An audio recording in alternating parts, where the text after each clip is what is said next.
ঝিনাইদহের শৈলকুপা উপজেলার নিত্যানন্দনপুর ইউনিয়ন পরিষদের কার্যালয়ে তালা ঝুলিয়ে সেবা কার্যক্রম বন্ধ করে দেওয়ার অভিযোগ উঠেছে স্থানীয় বিএনপি নেতার বিরুদ্ধে। এই ঘটনায় বিএনপি নেতা মহিদুল ইসলাম সহ ৬ জনকে আটক করেছে আইনশৃঙ্খলা রক্ষাকারী বাহিনী। আজ বৃহস্পতিবার দুপুরে এই ঘটনা ঘটে।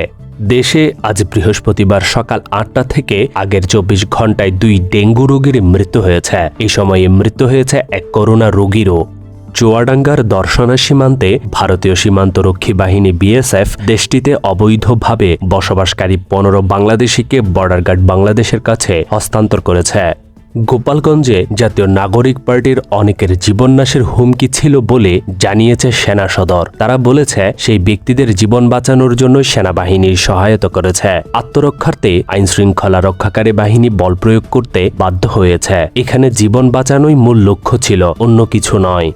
সিলেট উসমানী আন্তর্জাতিক বিমানবন্দরে বোর্ডিং ব্রিজের চাকা ফেটে রক্ষণাবেক্ষণের কাজ করা রুম্মান আহমেদ নামের এক তরুণের মৃত্যু হয়েছে।